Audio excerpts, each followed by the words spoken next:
I was chatting to a few of the Dutch boys after Tuesday's game, and the point they made about Wesley Baresi was a fair one.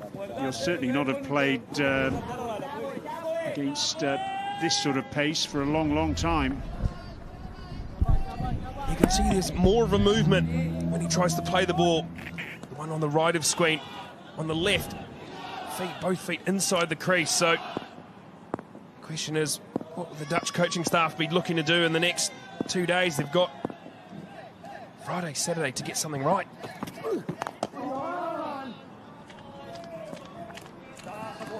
Seven over.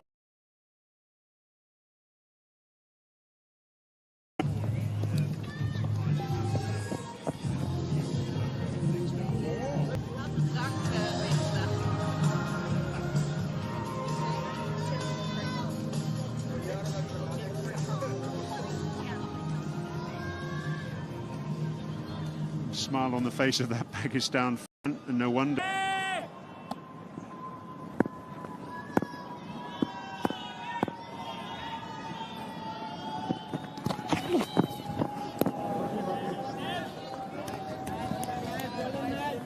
Mentioned it on the Tuesday, but 3-4 clubs, very strong Pakistan influence in this Rotterdam region. There's quite a lot of them playing around the country. So very happy with the work. Even I can understand that in Dutch.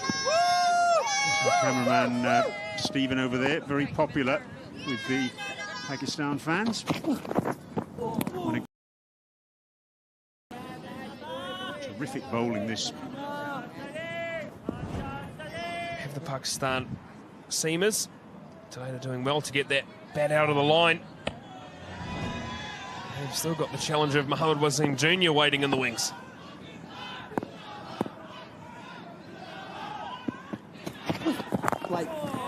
Well, it's 3 down, and perhaps it should be 5 down. He was dropped and then caught and bowled there. Great caught and bowl, but unfortunately to no avail. No ball called by umpire Michael Goff.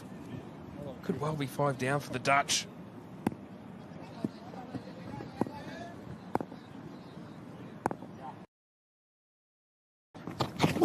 Right now. That these boys were bowling on Tuesday, and of course one of the issues with that pace is slip fielders. You have to be used to fielding at slip to this type of pace to deal with it, and so far, well, We'll be standing a little bit further forward here on the Dutch wickets. They're a little bit slower, a little bit more tennis ball-y, so they can stand a little bit further back because the ball is carrying through to them. But with having so much time to watch the ball, they sort of... So, again, just understanding each other. Will come, again, your elbows out so you have a position to be able to give with the line of the ball. How much has he stood in the slips to Naseem Shah or Harris Ralph? Quite difficult to get used to that extra pace. they're thinking about a review and deciding against it. Over. End of the over, 8 gone.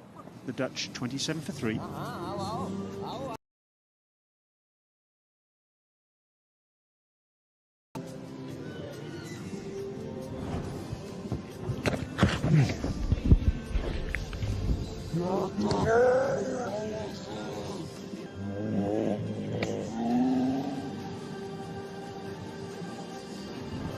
Tom Cooper, isolator out there with a lot of work to do. That last ball of the over, just popping up off a length a little.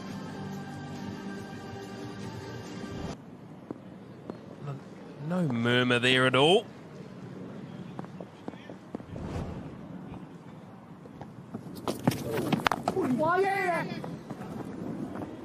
Question.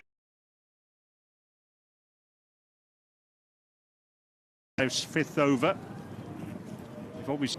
I wouldn't mind seeing Naseem Shah looking to go for a fourth, potential. Apologies, a fifth, maybe even a sixth, but I'd be holding previous over. We have a look at that sort of drop catch from earlier on. and just feet go nowhere, and so because of that he's having to stretch outside his body, and it can only get the one hand there. If he's able to open up his inside leg there, the leg closest to Whakazaman, it's very stagnant. I think it was actually Fakar who was at second slip. And having seen Salman Aliaga in there, how much slip catching have they done as a pair? Shot from Cooper. Again, the outfield a little bit slow because of the rain yesterday. But the batsman will comfortably come back for 3. Foot out of the way and just allows that bat to come through the line quite nicely. And yeah, as you mentioned, Burgers outfield just a little bit slow. Wait. You're spot on there about Harris Rauf's line, Pierce. I can't think of too many occasions when he's even strayed straight onto leg stump. In terms of his line in there, only 10 runs in his first 4.5 overs, so he'll be looking to nibble it around. Still those 2 slips in place. 2 for the over. Batsman, that's 2 for You the see over. that ball just ballooning through to the wicketkeeper, and it just sort of just goes so far over the batter's head. So you're going to have to be...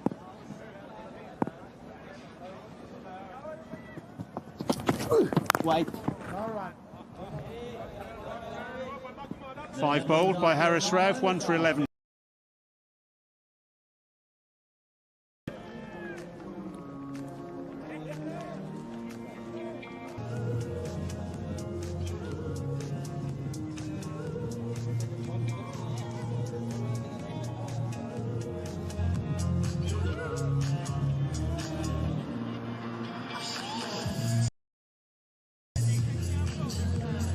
Big Pakistan. And the changes come at the airport end. Mohammed Wasim coming into the attack, replacing Nazim Shah.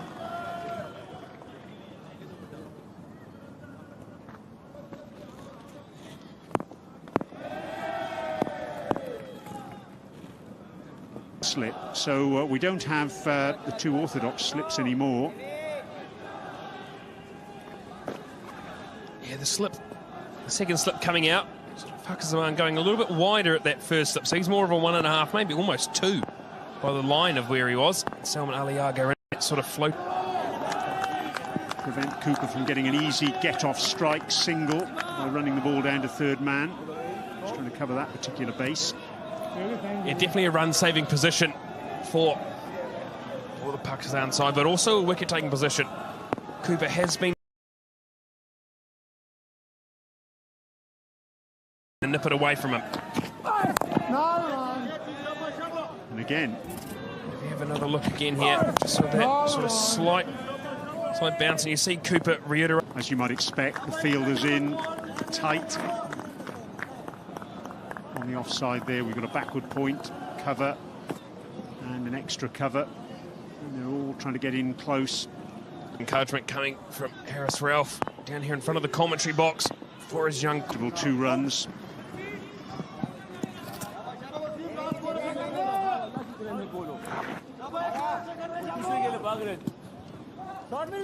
Harris Rauf, one of the more experienced seamers in this squad. The young seam bowler. We're going to see that gully line fielder go out into a mid-wicket. That's it. It's the end of 10 overs then.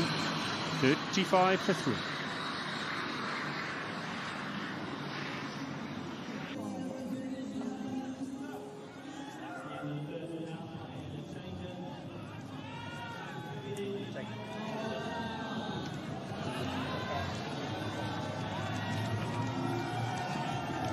.35 for 3 after 10.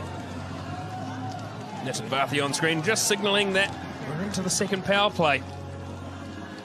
We're going to see a change in the bowling from this pavilion end. Shadab Khan comes in second. We've also seen a change in the commentary box. Good friend and Irish former international Niall O'Brien. Interesting first 10 overs, that, Niall. Yeah, Pakistan, very impressive.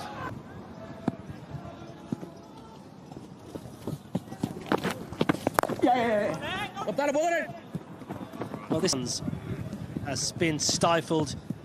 The top order, I think Cooper and Delayed will be more proactive A lot more energy, look to hit down the ground, mid-on inside the ring.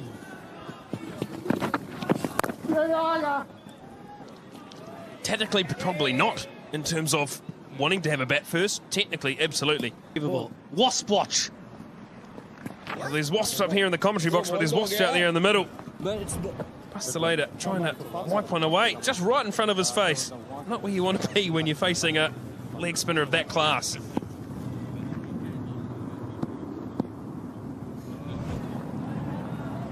That was incredible concentration.